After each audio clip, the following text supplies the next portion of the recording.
That's why he's sitting on the couch. He doesn't have any stress, nothing stressing him. So what he can do is watch the news, which, by the way, can cause stress for women. Watching the news for a man is other people's problems that he doesn't have to worry about.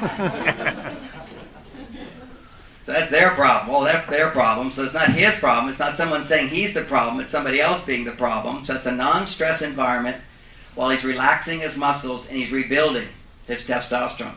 They found in a research study that when you put a man on a couch in front of a football game, competition, again, and it's not up to him to pass that ball, catch that ball, run that testosterone, but he pretends like he's there, so it's all pretend. He's all excited. That excitement, the visual stimulation, stimulates dopamine. Men have to have dopamine in order to rebuild their testosterone. So as the dopamine, and he's sitting on the couch, what they found is a man relaxed in front of a football game rebuilds his testosterone even faster. That's why men buy this book. Show this to my wife, okay? It's not just about men, it's also about women's needs, too.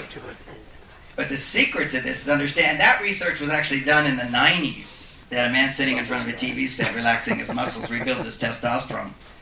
Imagine what happens, they didn't do this research, if the screen is bigger.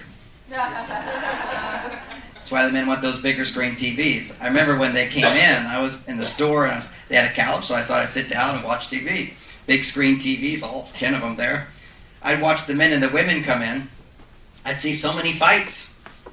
Because he's saying, we have to have this TV, the biggest one. She goes, where do we put it? He doesn't care. He doesn't think. He just goes, must have big screen TV. What does it cost? I don't care. I'll work harder for it. Whatever it takes, must have. So these instinctive, and she's going, why? What's the big deal? Okay, it's just like, where are we going to put it? How much does it cost? Why is it so important? It doesn't have the same importance to her instinctively as it does to a man. So I can't solve that problem in a short few minutes. But to understand why is he sitting on the couch can cut your stress levels in half. Because otherwise you feel over and over. It's like they have that drip, the Chinese drip poison. They just put a drop of water in your forehead over and over and over. It drives people crazy.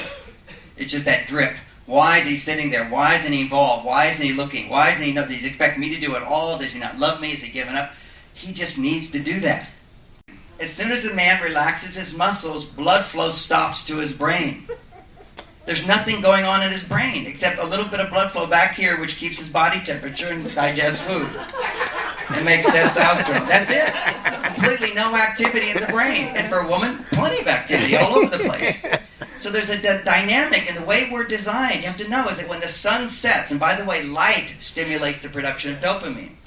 For men, when the sun goes away, when the sun goes down, we are wired up to stop making dopamine. Which means now it's time to rest and rebuild our testosterone, and the sun rises, now it's time to go use up our testosterone. And this is a cycle that men have been doing since we've been here. And I've traveled around, I got these ideas watching indigenous cultures. I've been around the world 18 times living in indigenous cultures, not for 6 months or 3 years like some of these big researchers. 3 days, 6 days is enough for me. Okay, I just observe, I'm out of there. I'm a comfort guy. But I like going around seeing it, checking out relationships, what people do. And what you'll see again and again is men sitting around. When the sun sets, they sit. They just sit around. Sometimes there's a fire. Sometimes they talk or they don't talk. Nobody cares about it. They tell some stories and that's it. Meanwhile, all of the women are moving all the time. Non-stop talking, interacting, sharing, and they don't want to be with the men. They're happy to have the men sedated over there so they don't interfere. And they also know that when they have an emergency, they call on the men, and the men jump up and do it. Any job that a woman doesn't want to do, they give to men. And men are very happy to do it, because after we do it, we're like a hero, and you get a smile on her face. And this is how men are designed. We are designed this way, which is if I can solve a problem of significance for you, I can do anything. Sacrifice for a noble cause is one of the biggest testosterone releasers that exists. Now, when women sacrifice for a noble cause, it feels good, but it's not going to lower your stress.